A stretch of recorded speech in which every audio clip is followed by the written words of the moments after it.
I know that kind of Christina Perri sound that has a lot of air and a lot of room to it is getting really popular now. And it's something that I try and work into a lot of my mixes, and clearly you did too, where you put a lot of sparkle on the top end. But a big problem that I tend to have with that is that I'll end up with a nasty kind of sibilance that even with a de-esser or a roll-off on like a low-pass filter, as soon as you hit a car or something that even references that I have headphones, AKGs and things, won't notice, but I'll hear it in cheaper sets of speakers. But then I go back to like Christina Perri, which has 10 times the amount of air, and it's just missing.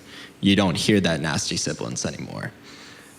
Well, air is, how do you describe air? I mean, air, in my view, is reverb and space and things that sort of are not meant to be loud and in your face. They're just sort of, they're underneath everything, and they're just sort of this like blanket that sort of sits over the whole mix, as opposed to taking, if I took a lead sound, for example, like the thing that's front and center in the drop, and I made that super bright, yeah, that's gonna be harsh because it's the primary loudest thing. But if I take reverb tails and I make them brighter, or that little sparkly sound, which is low in context of everything else, but it's this bright, like that bell tree sound, it's this very bright sound.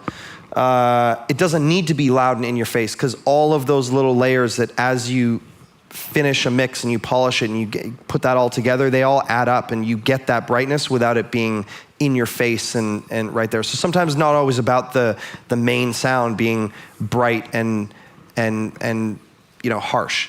It's about the rest of the mix, sort of supporting it and adding brightness in those strategic areas. So I think it's maybe just try and do that on the secondary sounds and the things that are less important, and you'll realize that your mix will sort of open up and brighten up.